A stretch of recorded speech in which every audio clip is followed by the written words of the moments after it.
Salut, c'est Clément de Mouvement Conscient et à partir du moment où on s'entraîne, on va être confronté à des périodes où on ne va pas beaucoup progresser ou même des périodes où on ne va pas progresser du tout. Raison pour laquelle pour surmonter ces plateaux, il y a différentes méthodes qu'on peut mettre en place.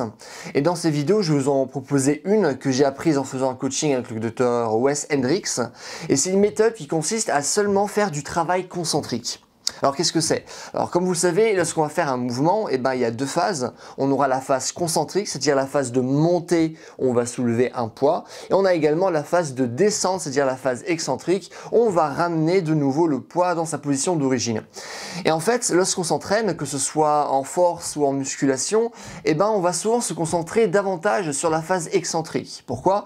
Parce que premièrement, la phase excentrique, elle est plus simple que la phase concentrique. Raison pour laquelle on peut mettre davantage de poids, on peut mettre un tempo, c'est-à-dire faire cette phase plus lentement pour augmenter l'intensité générale de l'exercice, pour mieux surcompenser par la suite et donc augmenter notre force. Pareil, si maintenant vous faites du travail de musculation, ce qui n'est pas du tout le sujet de ma chaîne, mais même si vous faites ça, souvent on met du tempo dans la phase excentrique parce que ça va nous permettre de mieux gagner en masse musculaire. Il se trouve que cette phase, en plus d'être très intéressante, c'est une phase qui va assez choquer le corps, ok? Parce que c'est une phase qui va causer certains dommages. Et c'est justement en réparant par exemple ces dommages que par la suite vous allez construire la masse musculaire si vous faites de la musculation, ok? Et donc, on peut se dire, ouais, mais attends, là tu nous parles du travail excentrique, à quel point c'est bien, mais pourquoi tu nous parles pas du travail concentrique alors que c'est le sujet de la vidéo? Parce que ce que nous dit justement le Dr. Wes Hendricks, c'est que c'est justement de par le fait que la phase concentrique a l'air beaucoup moins intéressante, qu'on pourra l'utiliser pour augmenter nos performances. Et comment?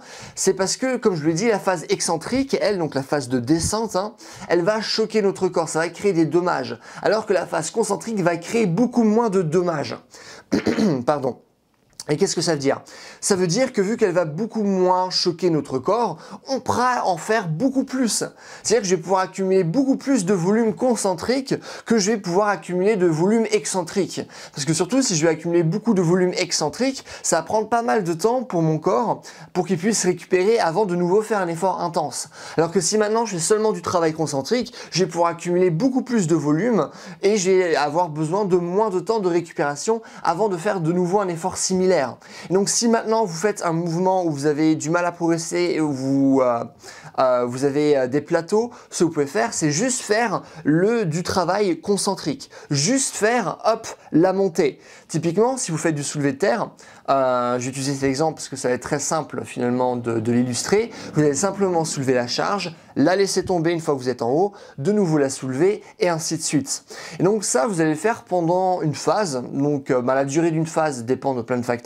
Généralement, c'est de 4 à 8 semaines. Donc là, on peut dire, faites cette phase pendant 4 semaines, 6 semaines, je pense pas que ce soit vraiment intéressant d'aller jusqu'à 8 semaines, mais 4 à 6 semaines, ça me paraît bien. Et après, vous pouvez nouveau passer à votre entraînement normal et vous allez voir que simplement, après avoir effectué cette phase, ça va vous permettre de nouveau gagner en force. Parce que vous allez accumuler beaucoup plus de volume avec beaucoup moins de fatigue, ce qui est très intéressant par rapport au travail de la force, parce que ce qu'on sait, c'est que pour gagner en force, c'est la règle de Zachowski, faire le plus de volume possible, avec la plus forte intensité possible, toujours en étant frais, sans accumuler de fatigue. Donc plus vous allez pouvoir accumuler de volume sans vous fatiguer, et plus ce volume va être à forte intensité, plus vous allez progresser. Dans une perspective de force, c'est intéressant. C'est également intéressant dans une perspective de coordination, parce que plus on va faire un mouvement, plus on va créer la coordination spécifique par rapport à ce mouvement, et plus on pourra progresser. Et ça, c'est vachement bien, par exemple, pour les gens qui veulent apprendre à faire des pompes poiriers. Pourquoi? Parce que les pompes poiriers, c'est un mouvement, certes, qui va demander pas mal de force, mais c'est aussi un mouvement qui va demander aussi pas mal de coordination. Donc vraiment, avec du travail qui est entièrement basé sur la phase concentrique, ça va nous permettre de travailler cette force et cette coordination, raison pour laquelle moi qui prône justement le mouvement, vraiment mélanger plein de qualités physiques, seulement faire des phases excentriques, c'est ultra intéressant et je vous conseille vivement de mettre ça en place dans vos entraînements. Voilà, écoutez, c'est tout. Si vous avez des questions, des choses que vous ne comprenez pas, n'hésitez pas à les mettre dans les commentaires. Je réponds à tout le monde, comme d'habitude. Si vous avez aimé la vidéo, n'hésitez pas à me mettre un j'aime, parce que comme ça, ma vidéo sera mieux répertoriée, ce qui est cool pour moi.